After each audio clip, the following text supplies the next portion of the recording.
एक छोटे से सरसब्ज गांव में एक बड़ा किसान रहता था। उसके पास खेत थे, मवेशी थे, इज्जत थी। मगर सबसे बड़ी दौलत उसके 4 बच्चे और उसकी मेहनती बीवी थी। किसान ने सारी उम्र हल और बीज के साथ गुजारी थी। उसके हाथों में मिट्टी की खुशबू बसी थी और उसकी पेशानी पर मेहनत की लकीरें। उसका बड़ा बेटा सलमान अब जवान हो चुका था।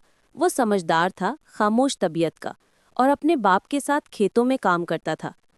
एक दिन किसान ने सोचा, अब वक्त आ गया है कि मैं अपने बड़े बेटे की शादी कर दूं। उसने बहुत सोच विचार के बाद गिलगित की एक खूबसूरत और शरीफ घराने की लड़की आयशा को पसंद कर लिया। आयशा निहायत सादा, नर्म दिल और तालीम याफ्ता थी। शादी बड़े जोश व खरोश से हुई। गांव भर में खुशियां मनाई गई, ढोल बजे, चिरागा हुआ और किसान के दिल में उम्मीद के नए चिराग जल उठे। शादी के बाद शुरू के चंद दिन सब कुछ ठीक रहा। आयशा घर के काम सीखती, सास की खिदमत करती और सबकी इज्जत करती। मगर आहिस्ता आहिस्ता घर का माहौल बदलने लगा। किसान के बाकी 3 बच्चे, खास तौर पर उसके 2 बेटे, आयशा से हसद करने लगे। उन्हें लगता था कि अब सारे घर की तवज्जो सिर्फ बड़ी बहू पर है।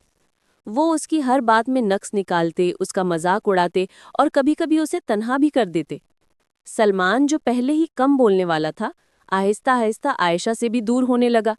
वो अपने काम में इतना मशगूल हो गया कि उसने महसूस ही न किया कि उसके घर में एक खामोश जंग चल रही है।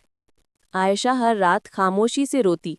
उसे अपने माँ बाप की याद आती, पहाड़ों की ठंडी हवा याद आती, और वो सोचती, क्या यही मेरी नई जिंदगी है? किसान की बीवी ये सब कुछ देख रही थी, मगर वो घर टूटने के डर से खामोश रही।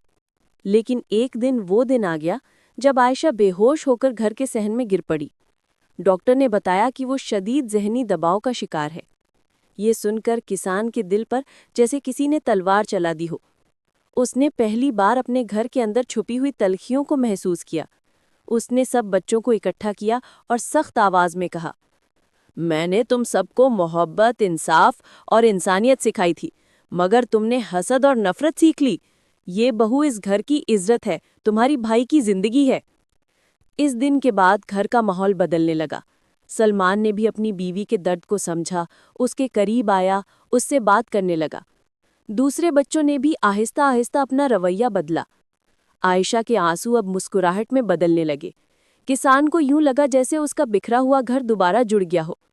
कुछ साल बाद इसी घर में खुशियों की आवाजें गूंजने लगी। नन्हे बच्चों की हंसी, खेतों में हरियाली और किसान के चेहरे पर सुकून की एक गहरी लकीरें। किसान अक्सर कहता, उजड़े दिलों को जोड़ना भी खेती बाड़ी जैसा ही है। वक्त, सब्र और मोहब्बत मांगता है।